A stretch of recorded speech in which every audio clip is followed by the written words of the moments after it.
Good morning! Welcome back to my channel. Ngayon gagawa na naman tayo ng isa na namang napakasarap na pwedeng breakfast, snacks, or kung ano pa man, at lalong pwede mo po itong pang negosyo.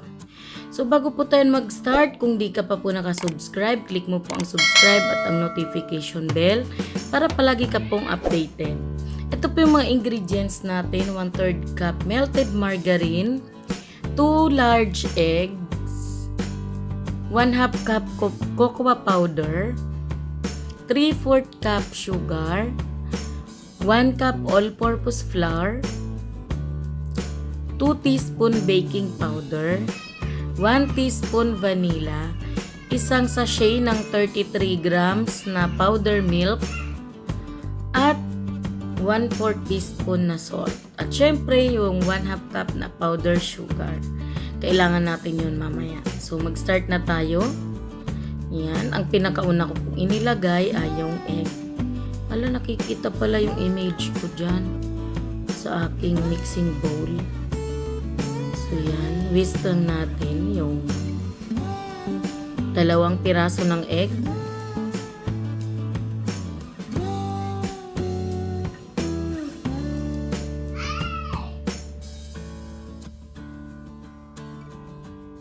Then, lagay ko na po yung vanilla.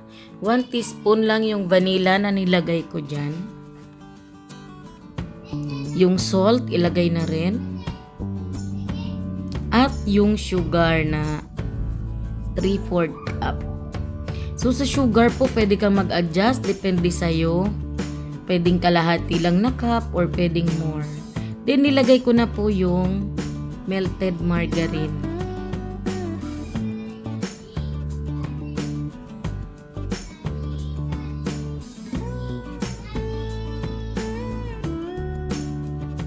Ayun.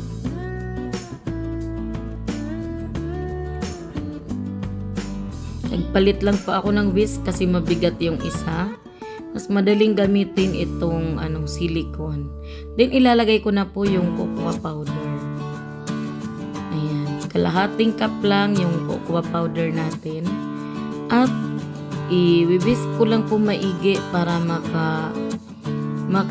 ma-mix yung ating cocoa powder. Ayan, chocolate na po siya, ang bango.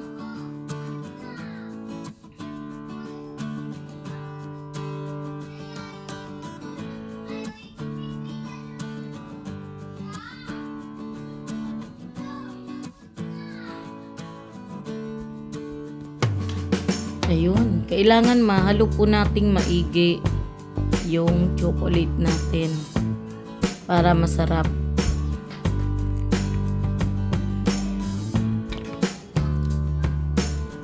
Then, ilalagay na natin yung gatas.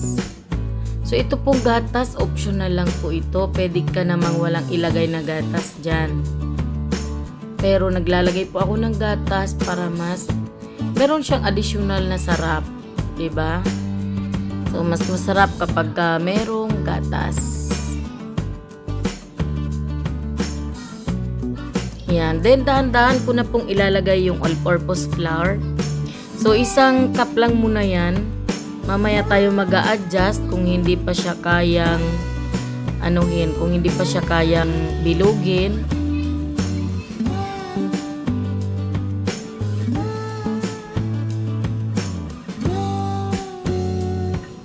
Ayan. Magpapalit tayo ng whisk kasi bumigat na. So, gamitin na lang natin itong spatula. So, this time, hindi pa siya kaya na ma-mold gamit ang kamay kasi masyado pang malambot yung dough na nagawa ko. So, magdadagdag ako dito ng 1/2 cup na all-purpose flour. Yan, antayin ko lang na ma-mix ko ng gusto. Saka natin ilalagay yung 1/2 cup na all-purpose flour.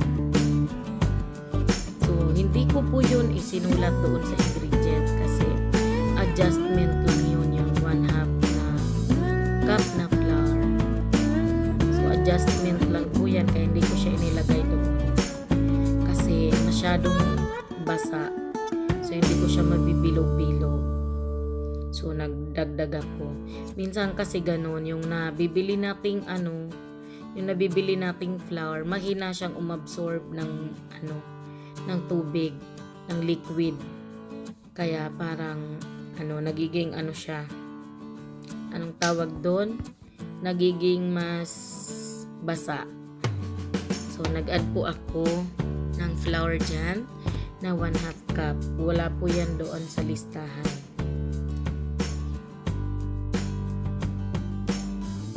Ayan, at this time po, tamang-tama na yung ating dough para mahulma natin na pabilog. Mabilog-bilog natin siya para maging maging korting cookies. Ayan.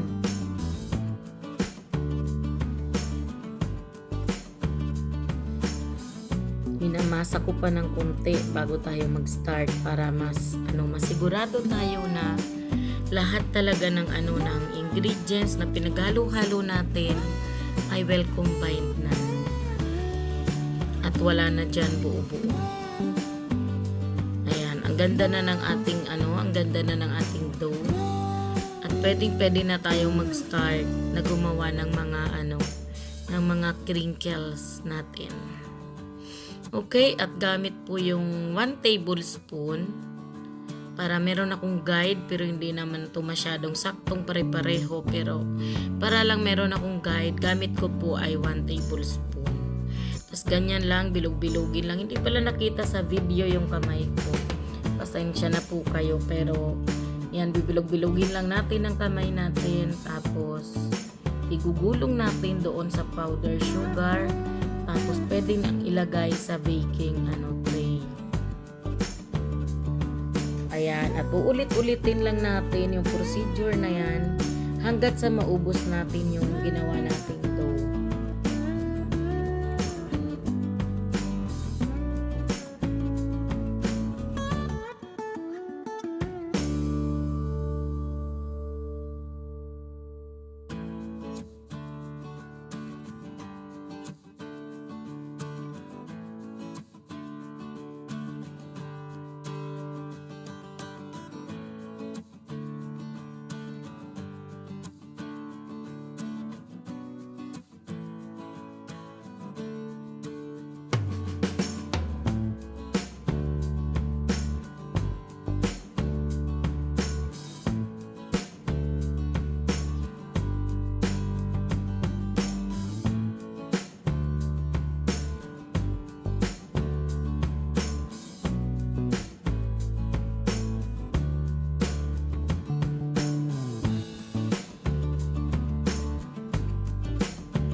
Ayan, ready na yung ating mga chocolate crinkles at isasalang na natin to sa oven.